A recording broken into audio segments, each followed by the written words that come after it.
Bienvenidos a un nuevo capítulo de Bienestar de Punta a Punta y en esta ocasión vamos a hablar de la parte legal con otra punta de la República en Los Cabos con un gran abogado, Alejandro Cedillo. Bienvenido, cuéntanos quién eres. Hola, Abril. Yo soy Alejandro Cedillo, soy abogado, tengo un poquito más de 10 años litigando, litigo materia familiar, materia civil, laboral. Y bueno, pues es un gusto estar aquí con ustedes desde Los Cabos, compartiendo un poquito los conocimientos. Esperemos ayudarles y sacarles un poquito de duda respecto a los temas que hoy vamos a presentar. Pues muchísimas gracias por estar aquí con nosotros, Alejandro. Y pues tenemos muchísimas dudas en esto. Ya sabes, la parte legal a veces ni siquiera la preguntamos, ni siquiera pensamos en ella y es bien. Cuéntanos, por ejemplo, en la primera parte, el noviazgo. ¿Qué derechos y qué obligaciones hay en un noviazgo? Pues mira, Abril, realmente los derechos de un noviazgo no existen. O sea, la ley no te contempla y no regula nada respecto al noviazgo. El noviazgo realmente, pues es una relación que existe entre una persona y otra que no genera derechos ni obligaciones, ¿no? Realmente no hay nada contemplado en la ley y como tal, pues tampoco existiría ese derecho o esa obligación para poder hacerlos valer. Por ahí algunas legislaciones, cada legislación o cada estado, bueno, pues contempla sus legislaciones. Pero por ahí algo que se podría hacer cuando ya existe formalmente una propuesta de matrimonio, puede llegar a tener consecuencias fuertes, ¿no? Hablamos de que probablemente la novia tenga alguna situación en la que ya hizo o invirtió dinero, tiempo, esfuerzo en pues, celebrar un matrimonio cuando existe una propuesta formal, ¿no? Un compromiso de matrimonio, pudieran llegar a existir pues alguna obligación por parte de ambas partes, y si alguna de ellas rompe con esa promesa, pues pudiera ejercer alguna acción moral más que legal, porque realmente pues no existe. Pero esto se da hasta que existe el compromiso, como tal, como novios, pues no existe. La ley no te contempla nada en lo cual tú puedas ejercer algún derecho u obligar a la otra persona a que cumpla con lo que tú estás pidiendo. Como tal lo dice, es un compromiso, es una promesa de que te vas a, a contraer matrimonio con otra persona, pero realmente no existe, no hay una ley que lo contemple el noviazgo como tal. Ok, y suponiendo que estas parejas sí deciden dar el siguiente paso y ya estar dentro del matrimonio, ¿cuáles son estas dos diferencias en cuanto a los regímenes y cuáles son sus derechos y obligaciones ya estando en matrimonio? Ok, bueno, pues el matrimonio, una vez que contraes el matrimonio, como tú bien lo dices, hay dos regímenes, que uno es la sociedad conyugal y la otra es la separación de bienes. El matrimonio como tal, bueno, pues es un contrato. Dos personas celebran un contrato en las cuales pues se van a generar derechos y obligaciones. La familia es la base de la sociedad, la ley lo contempla como tal, y al ser la familia la base de la sociedad y al contraer el matrimonio, pues se generan estos derechos, estas obligaciones en las cuales deben de contribuir ambos cónyuges, que así se les nombra una vez que ya contraen matrimonio. Esos derechos que nacen dentro del matrimonio, entre ellos está, por ejemplo, el número de hijos. Ellos pueden tomar la decisión de cuántos hijos quieren tener, pueden asesorarse, pueden preguntar, tienen todo el derecho de asistirse para saber cuántos hijos desean tener. Ese es uno de los derechos que tienen como tales. Incluso ellos pueden recurrir a una reproducción asistida en la cual si alguno de ellos por alguna situación no puede tener hijos, pues pueden hacerlo por cualquier medio que ellos busquen y que pues, la ciencia pueda ayudarlos a hacerlo. Es su derecho. Otro de los derechos que ellos pueden tener dentro del matrimonio es ellos tienen los mismos derechos, tanto el hombre como la mujer son iguales ante la ley y así lo manifiesta la ley, ¿no? Se creía hace mucho tiempo que pues Los derechos de la mujer pues no eran iguales. Hoy la ley lo contempla y dice el hombre y la mujer son iguales ante la ley. Es decir, tienen los mismos derechos y las mismas obligaciones. Y lo mismo se lleva a la parte del matrimonio. Esto, pues independientemente de la aportación que ellos hagan, ¿no? No porque uno de los cónyuges aporte más que el otro significa pues que él va a tener mejores derechos. Eso no es. La ley contempla que son iguales ante la ley, independientemente de si uno tiene más dinero que el otro, uno tiene más bienes que el otro, uno tiene un mejor trabajo, eso no importa. O porque uno es mujer o el otro es hombre. Digo, ahora con la diversidad que hay, bueno, al final la ley sigue contemplando lo mismo. Son iguales ante la ley. Otro derecho que tienen dentro del matrimonio es el desempeñar alguna actividad siempre y cuando sea lícita, es decir, que no se encuentre fuera de la ley. Se pueden dedicar al arte, profesión, a lo que ellos quieran, siempre y cuando sea lícito, ¿no? Aquí entra mucho la parte de que hoy la mujer pues desempeña también ya un trabajo fuera del hogar, ¿no? La necesidad pues ha hecho que la mujer tenga que trabajar y esto al final, pues la ley lo contempla, ¿no? Y lo regula. Otra cosa que puede hacer es, van a decidir ellos la organización y la manutención que van a tener dentro del matrimonio. Es decir, ellos pueden ponerse de acuerdo en cómo lo van a hacer. Nadie les puede imponer, nadie les puede decir, ellos de común acuerdo lo van a hacer. Es otro derecho que tienen dentro del matrimonio.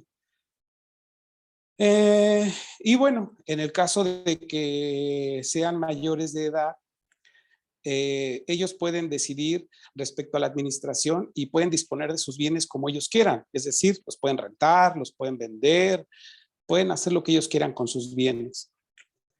En el caso de que sean menores de edad, pues esto van a requerir que sea una, van a necesitar que sea o por sus tutores o por una resolución judicial para que ellos puedan enajenar algún bien, es decir, venderlo, o puedan rentar algún bien que ellos tengan.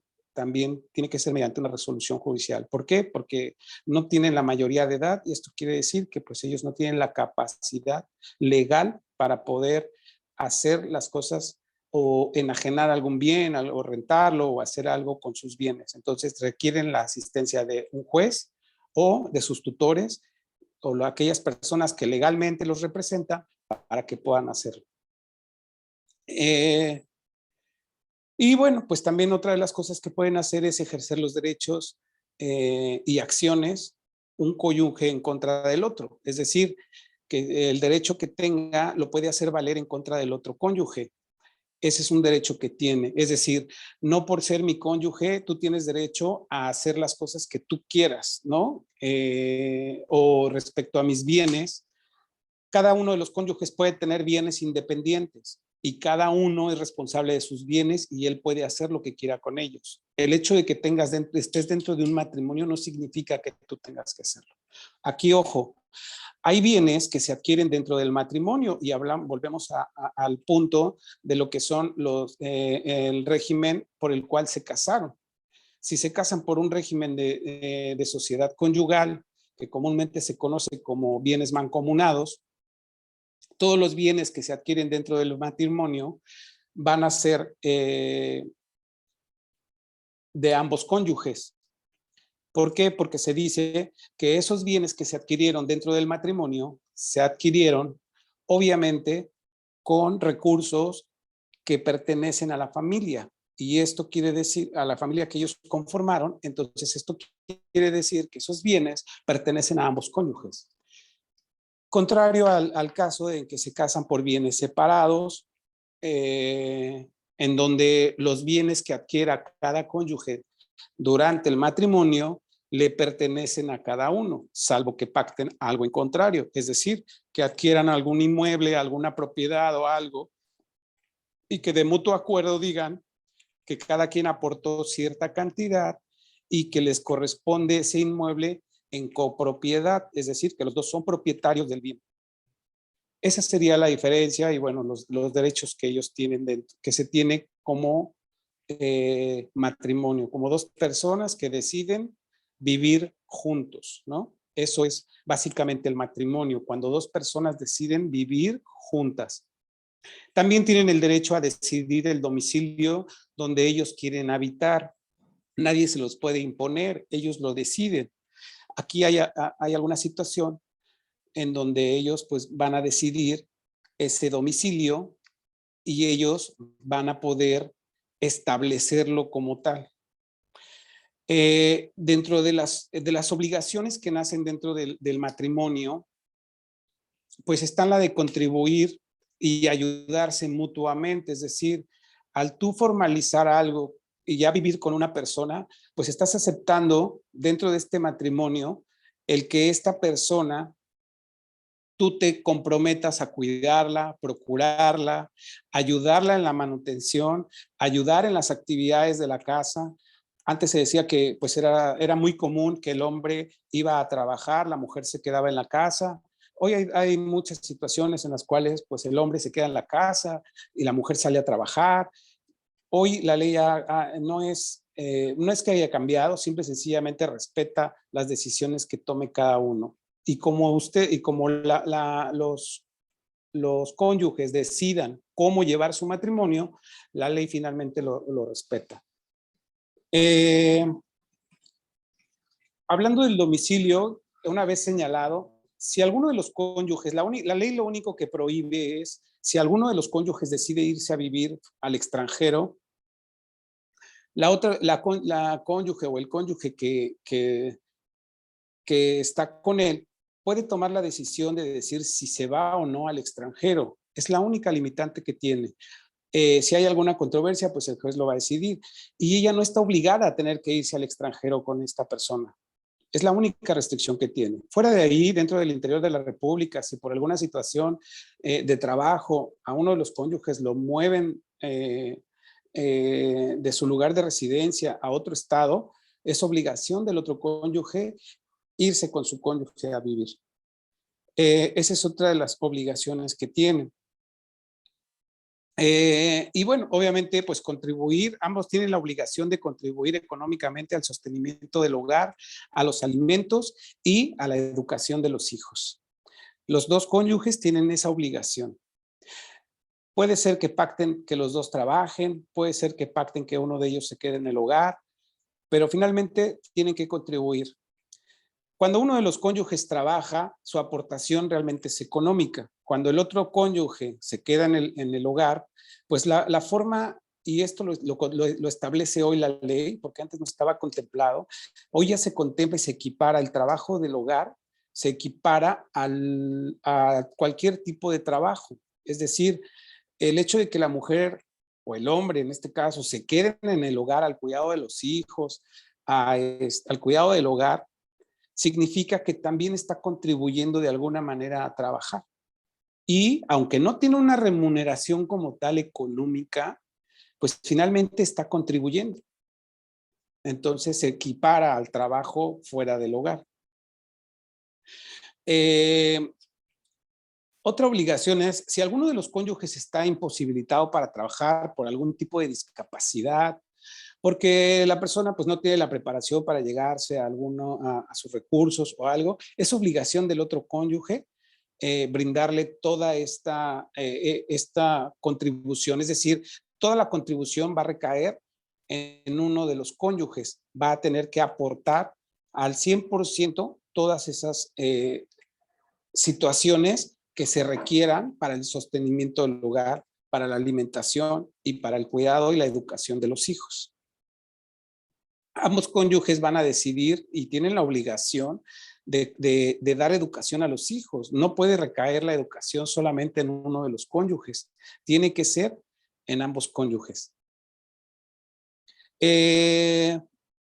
Alguna limitante que tiene dentro de estas obligaciones, si alguno de los cónyuges quiere vender al otro cónyuge, esto solamente, es decir, hacer una compraventa entre los cónyuges, esto solamente se va a dar cuando existe el régimen de separación de bienes. Cuando existe un régimen de sociedad conyugal, no se puede vender un bien de un cónyuge al otro. Esto no puede pasar. Hay otras figuras que se pueden hacer, como la donación, entre cónyuges, pero la compraventa no existe, no se puede hacer una compraventa cuando existe solo cuando exista la separación de bienes, es decir, en la sociedad conyugal no se puede hacer. Y bueno, estos serían algunos derechos y obligaciones que nacen del matrimonio.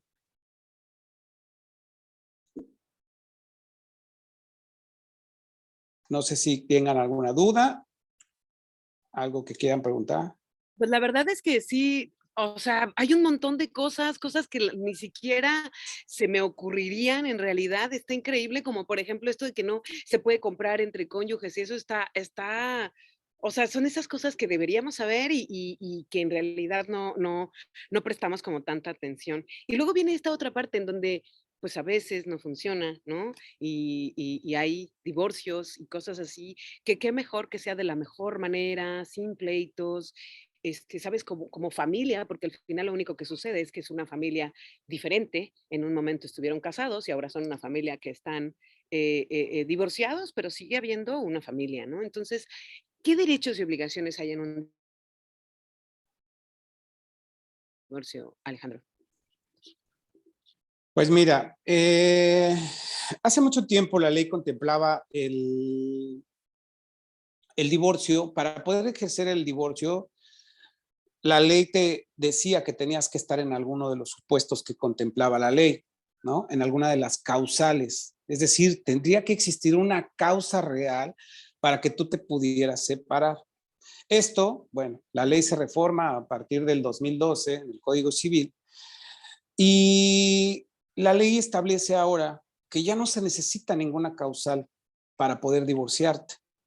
¿Qué quiere decir con que ya no requieres ninguna causal? Es decir, la ley no te puede obligar a estar con una persona que tú no quieres estar, independientemente de la situación que pueda ser. Porque se terminó el amor, porque ya no lo quieres, porque es infiel o por cualquier situación que sea, ya no se requiere tener una causal para divorciarse.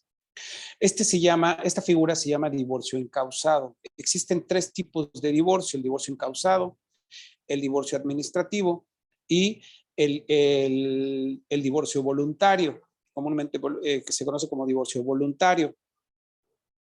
Aquí el divorcio como tal, pues no es otra cosa más que la disolución del vínculo matrimonial, es decir, ya viviste, ya te casaste, estuviste con tu pareja, resulta que al final te das cuenta que pues no es la persona, tú ya no quieres estar con ella, pasa algo, lo que sea, y decides ya no estar más con esa persona. Basta esa manifestación de voluntad de uno de los cónyuges para que se decrete el divorcio.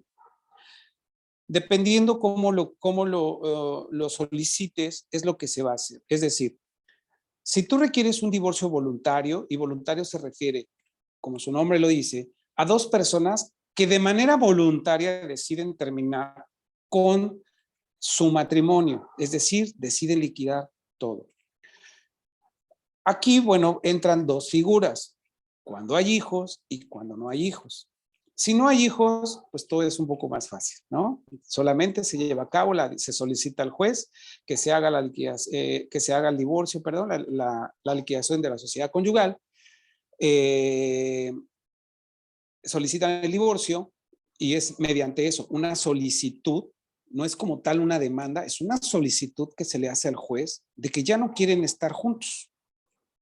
No hay que poner una razón. Simplemente no queremos estar juntos o yo ya no quiero estar junto con ella y está de acuerdo. Por eso es voluntario y se hace, la ley te pide, en el caso de que haya hijos, la ley te pide que debes de tener o llenar unos ciertos requisitos y entre ellos está un convenio, es decir, como ya lo vimos, las relaciones dentro del matrimonio generan derechos y generan obligaciones. Estos derechos y estas obligaciones que generas dentro del matrimonio, pues las tienes que liquidar al momento de que ya te separas. Es una ruptura. Habíamos dicho que es un contrato, bueno, pues se rompe el contrato y al romperse un contrato, bueno, pues hay que liquidar lo que estaba dentro de ese contrato. En el caso de que haya hijos, pues entra la parte de los alimentos que se le van a dar a los hijos. Aquí no es obligación solamente del papá como hombre o del el proveedor, el que en este caso estaba trabajando, dar los alimentos. La ley dice que la obligación de dar alimentos es de ambos padres, pero volvemos a lo mismo. Hay situaciones en las cuales uno de los cónyuges realmente se dedicaba al hogar. Al dedicarse al hogar no tenía una fuente de ingresos como tal. Entonces, tiene que haber un litigio para que se decida cuál va a ser la forma en cómo se van a dar esos alimentos. En el divorcio voluntario lo pactan los cónyuges y dicen cuál sería la forma de administrar los alimentos, el monto que se va a dar para los hijos, si se va a dar un monto para la cónyuge o el cónyuge que carece de bienes o que no puede allegarse de sus alimentos. La guardia y custodia, es decir, quién se va a quedar al cuidado de los hijos, el régimen de convivencias, es decir, de qué manera, porque es un derecho de los padres también el convivir con los hijos después de que se decrete el divorcio, la manera en cómo van a ver a los hijos, es decir, cómo va a ser la convivencia, cómo va a hacer las visitas para los hijos. Todo esto es algo que se tiene que contemplar dentro del convenio que se pacta. Y otro punto es la liquidación de la sociedad conyugal, es decir, los bienes que se tuvieron dentro del matrimonio, ¿cómo se van a liquidar? Si fue separación de bienes, bueno, se hace la manifestación y los bienes corresponden a cada uno. Pero aquí hay algo importante, la ley hoy contempla, como habíamos dicho, el trabajo del hogar se equipara al trabajo, a cualquier otro trabajo. Entonces, cuando el cónyuge se ha dedicado preponderantemente al hogar, la ley va a proteger a este cónyuge y le va a decir, aunque se hayan casado por bienes separados, tienes la obligación de proveerle alimentos siempre y cuando no caiga en alguna situación de matrimonio, es decir, que esta persona que ya se divorció ahora contraiga nuevas nupcias con otra persona, porque entonces cesa la pensión alimenticia, que se une en concubinato con otra persona, que esa es otra figura. Es otra de las causales por las cuales puede cesar esa pensión alimenticia. Una vez que se hace todo este convenio y se hace la solicitud, el juez va a decretar el divorcio. Si hubiere alguna controversia entre los cónyuges, en el caso del divorcio incausado, el juez va a dejar a salvo los derechos para que los hagan valer. En el caso del divorcio voluntario, que es el que estamos tocando ahorita, el juez aprueba el convenio y emite una sentencia de divorcio. Y entonces, a partir de ahí, los cónyuges quedan divorciados y quedan en aptitud de contraer un nuevo matrimonio. En el caso del divorcio sin causa, se hace lo mismo, es una solicitud al juez para que te divorcie. Haces una propuesta de convenio similar, pero aquí puede ser que haya algún debate por parte del otro cónyuge, ya sea en la guardia y custodia, ya sea en el régimen de convivencia, ya sea en el monto de los alimentos o la pensión, o algo que no se hayan puesto de acuerdo.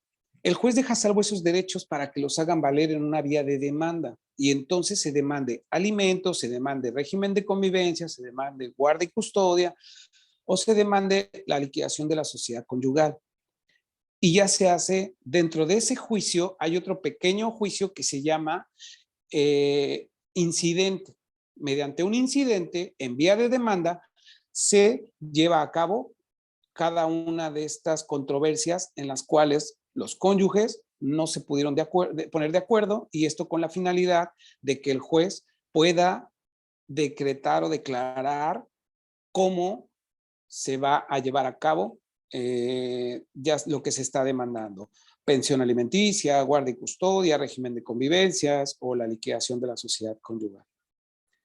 Y el divorcio administrativo, que es el tercer divorcio, ese se puede hacer siempre y cuando los cónyuges no tengan hijos y haya pasado por lo menos un año de la celebración del matrimonio. Como les había comentado al principio, cada legislación en cada estado varía un poco, aunque la mayoría está dentro de los mismos parámetros. Normalmente las legislaciones te piden que haya pasado por lo menos un año de que se contrajo matrimonio para que puedas solicitar el divorcio ante un juez del registro civil.